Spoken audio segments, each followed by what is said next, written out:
much an introvert, very independent.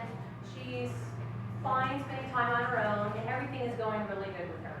The second one, I thought was very much an introvert, but ended up just being shy, and now she comes and hangs out with me some of the evenings when I'm home to socialize.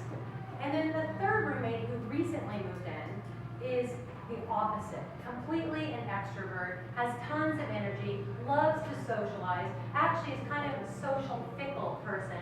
They like to hang out with all the different roommates, and sometimes it's one of us, sometimes it's all of us. It's just a ton of fun, and actually maybe a little bit too much fun, a little bit ludic. So the second and third roommate that I described is actually a 5-year-old cat and an 11-month-old puppy. The first roommate is an ageless female human. I love my 3 new roommates. We're learning to get along, and I talk to all of them. Sometimes we all talk together, sometimes I talk to them one at a time, and thankfully at least one of them talks back. And that would be the cat. It's very interesting watching animals learn to get along. The cat actually moved in first with my roommate. The dog is mine. When the cat first moved in with my roommate Raquel, Athena is her name, she hid in the bathroom in the kitty litter box for about the first 3 or 4 nights. She did not come out. I never saw her. Honestly, I wasn't even sure that a cat actually had moved in the house. I had never seen her. Eventually, she started coming out of the bathroom down the hall a little bit. It's a 2-story house. And then she'd inch her way down, further down the hall, and finally to the steps, and then she'd come halfway down the steps. And she'd look to me to pet her once in a while, which I would do. Well, fast forward about 15 days, and I bring this 11-month-old puppy into the house. And Athena was nowhere to be seen for the first 3 nights the puppy was there. And the puppy is ludic. Okay? She's crazy. She's 11 months old. She's got a ton of energy. She's definitely testing my abilities. It's interesting because eventually Athena came out of the bathroom. Then she came down the hall. And so the puppy goes after the cat like she's chasing something to be caught. And for the first 3 or 4 days that Athena would come out, she would run as soon as the puppy came. But eventually she started to stand her ground and hiss and move her paws. And they communicated through body language and through movements and through sounds. Beyond words, because there are no words for these 2 little animals.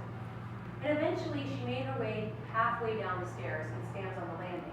And it was interesting because I was at a meeting the other day, a board that I was sitting on, and we ended up having to meet at Starbucks. It was really inconvenient, and there was not enough chairs and too many people. And there's a couple people that were standing up to present their information because we ran out of chairs. Thankfully, I was sitting down.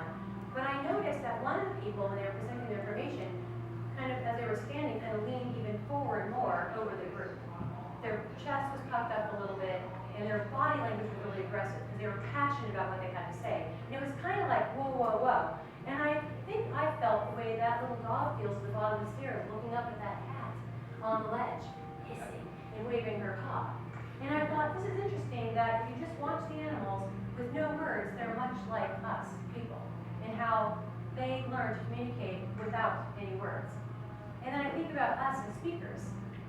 We get feedback when we speak on our hand gestures and our movement. Are we using the entire stage? You know, how we're kind of interacting with the audience. And sometimes it's just about what we say, but the reality is our ability to connect with our audience and with people we talk to in day-to-day life. It's not in a meeting, but maybe at home or in a store or with family or friends or in other meetings that we're in, has to do with a lot more than just the words we use. Sometimes the way we behave and the way we carry ourselves and the looks we have and the faces we make and the gestures we make can actually put a wall up between us and other people. So I took that as a lesson for myself to think about how I carry myself when I speak to my audiences and with people in my life. And I think I'd like to give that gift to you, to think about not just the gestures as serving you as a speaker, but making sure that it's keeping you connected and not putting up a barrier between people that are listening to what you have to say. Because the reality is, we all speak because we want to be heard. But just because we're talking doesn't mean anybody's listening. Now, you all know, if you paid attention to Facebook, that my little 3-pound Zoe Yorkie died about the end of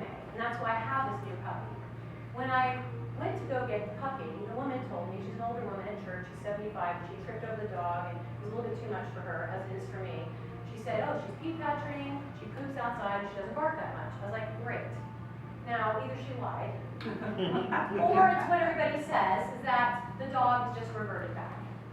Or maybe the woman just didn't remember how well the dog was trained or not. But I can tell you that the puppy has no idea when she poops and pees in the house that she's doing anything wrong. But when Zoe pooped in the house, she pooped with purpose.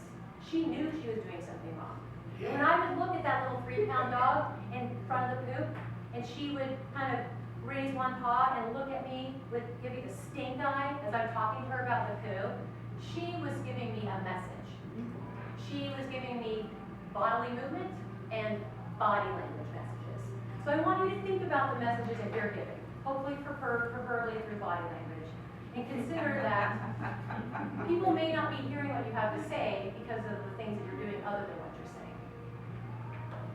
Madam.